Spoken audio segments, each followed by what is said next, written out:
मतलब सब लोग हमें गाजीपुर से ही जानते हैं। सिद्धार्थ नगर से फोन आता है तो कहते हैं मैम आप गाजीपुर से हैं? नहीं, हम सिद्धार्थ नगर से हैं भैया।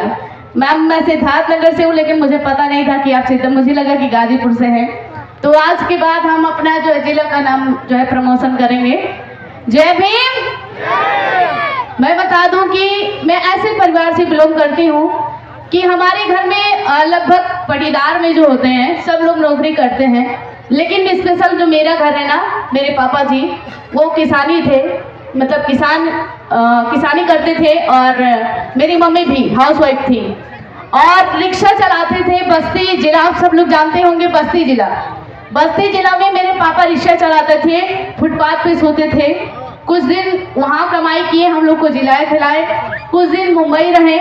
उसके बाद पापा को एक बहुत बड़ी बीमारी हो गई जिसका वीडियो मैं बनाई थी, और वो वीडियो जो है सोशल मीडिया पे काफ़ी वायरल हुआ चला। पापा को एक हिल्ली की बीमारी है, कंपन करता था, उनका शरीर बहुत ज़्यादा वाइब्रेट करता था, ना खाना खा पाते थे, और वो उनको 30 साल की उम्र से ही होने लगा था, मतलब जैसे आधा उम्र हुआ। वो बीमारी मेरी दादी को था, फिर मेरे पापा में ट्रांसफ़र हुआ और मेरी दादी एक्सपायर हो गई। मेरे बड़े पापा को भी यही बीमारी था, बड़े पापा भी एक्सपायर हो गए। फिर मेरे पापा को वही बीमारी हुई। मेरे जो है पापा भी कैसे कैसे मेहनत मजदूरी करके हम लोग को जिलाए खिलाए, और हम 5 भाई बहन हैं, सबको थोड़ा मोड़ा जो भी उनके पास था हम लोगों को पढ़ाई लिखाए। उसके बाद वो बीमार हो गए। उसके बाद मेरे बड़े भाई साहब जो थे वो चले गए, पढ़ाई छोड़ के मुंबई कमाने चले गए, जिसके उनसे हम लोग 4 भाई बहन छोटे छोटे थे। तो हम लोग का पालन पोषण मेरे बड़े भाई साहब किए हैं, एक पिता का रोल जो है निभाए हैं, और उन्होंने हम लोगों को पालने के लिए उन्होंने काफ़ी दिन तक शादी नहीं किए, और काफ़ी भैया हम लोग का सपोर्ट किए। जब विशाल सर से मुलाकात हुई तो हम लोग की शादी हुई। काफ़ी लंबी कहानी है, मैं शॉर्ट में बताऊंगी कि शादी हुई हम लोगों की। उसके बाद पापा को और तगड़ा वो चीज़ होने लगा, उठ बैठ नहीं पा रहे थे। तो मैं इनसे बोली कि पापा का इलाज करवाना है और बहुत ज़्यादा दिक्कत हो रहा। तो हम लोग वीडियो कुछ वगैरह बनाए, जो समाज के लोग सपोर्ट भी हमें किए थे। हमको कुछ पैसा जब मिला तो हम पापा को मेरठ ले गए, इलाज करवाए, लेकिन वो ठीक नहीं हुए। और जब हम लोग इस जखनिया में महासम्मेलन करने आए थे, जब गांव-गांव यात्रा निकाल रहे थे, तो 1 जनवरी यानी 1 जनवरी को मेरे पापा जी जो है इस दुनिया से चले गए। और मैं उस समय जखनिया में ही थी जब मुझे फ़ोन आया। मैं लखनऊ चली गई थी, मुझे फ़ोन आया कि पापा, मैं रात में इनसे बोल रही थी कि पापा का तबीयत खराब है, उनके लिए कुछ कपड़े और उनके लिए कुछ मिठाइयाँ और कुछ फ्रूट मुझे लेके घर पे जाना है, पापा से मिलने। ये रात में ही हम लोगों की बात हुई। उसके बाद सुबह फ़ोन आता है, मेरे छोटा भाई फ़ोन करता है कि दीदी पापा जो है इस दुनिया में नहीं रहे। वो सही बात है कि जो आया उसको जाना है, और काफ़ी कष्ट हुआ। उसके बाद हम लोग घर गए, क्रियाक्रम जो भी हुआ, परित्राण पाठ हुआ। उसके बाद फिर हम आपके इसी जखनिया में आए और निरंतर अपने काम को शुरू किए। विशाल सर बोले कि अगर आपको कोई प्रॉब्लम है तो आप घर पे रहिए, मैं चला जाता हूँ। तो मैंने कहा कि नहीं, हम चलेंगे, क्योंकि मेरा जो काम है मैं उस काम को नहीं छोड़ सकती, क्योंकि मुझे पता है कि जो इस दुनिया में आया है वो एक दिन जाएगा, चाहे हम हो चाहे आप हो, सबको जाना है। तो मैं उतना, पिताजी मेरे चले गए, लेकिन अंदर तो मुझे बहुत कष्ट था। एक बेटे के लिए सबसे कष्ट दिन वो होता है जब उसके सर से पिता का हाथ उठ जाता है।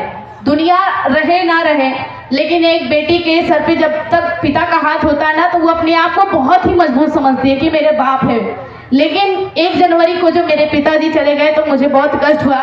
हालांकि लेकिन कोई बात नहीं, जब मैं जखनिया में आई ना, तो मुझे ऐसे हजारों पिता का प्यार मिला, ऐसे हजारों माँओं का प्यार मिला, जो मेरे खाने को, बिटिया क्या खाना है, मैं रामसेपुर गांव में थी, क्या खाना है, कब खाना है, कहाँ सोना है, इतना मतलब एक समझिए जैसे बेटी का लोग सेवा करती हैं वैसे।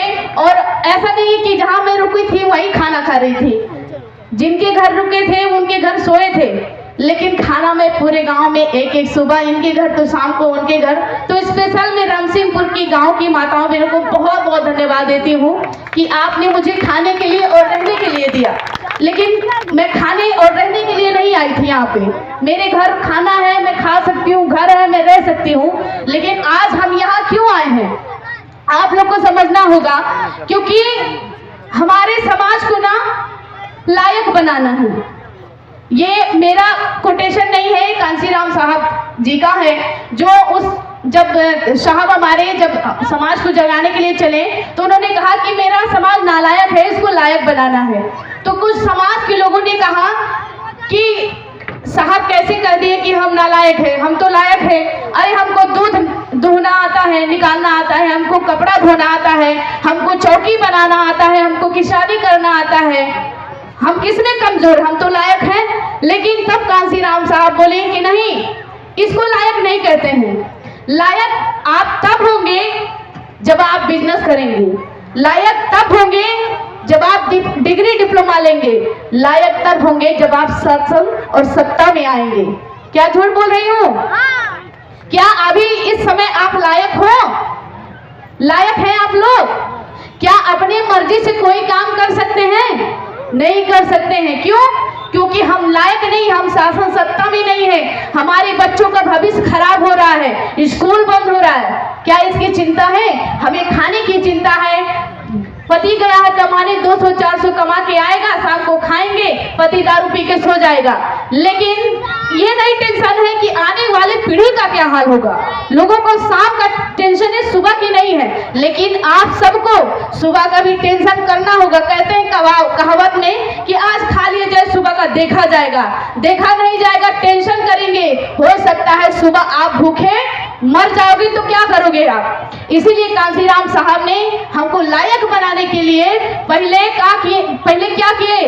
पहले सामाजिक जो है सत्ता को स्थापित किए, सामाजिक सत्ता। क्योंकि उन्होंने कहा कि हम राजनीतिक सत्ता तभी स्थापित कर सकते हैं जब हमारी जो है सामाजिक सत्ता मजबूत रहेगी। तो उसी काम को कांसीराम साहब जी का तुलना हम नहीं कर सकते, उनके इतना भी हम लोग नहीं है। लेकिन हाँ, उनके बच्चे हैं, उनके वंशज हैं, तो उनके रास्ते पे, उनके मार्ग पे चलने का काम हम लोग जरूर कर सकते हैं। तो हम लोगों ने प्लान किया कि नहीं, बड़े बड़े कलाकार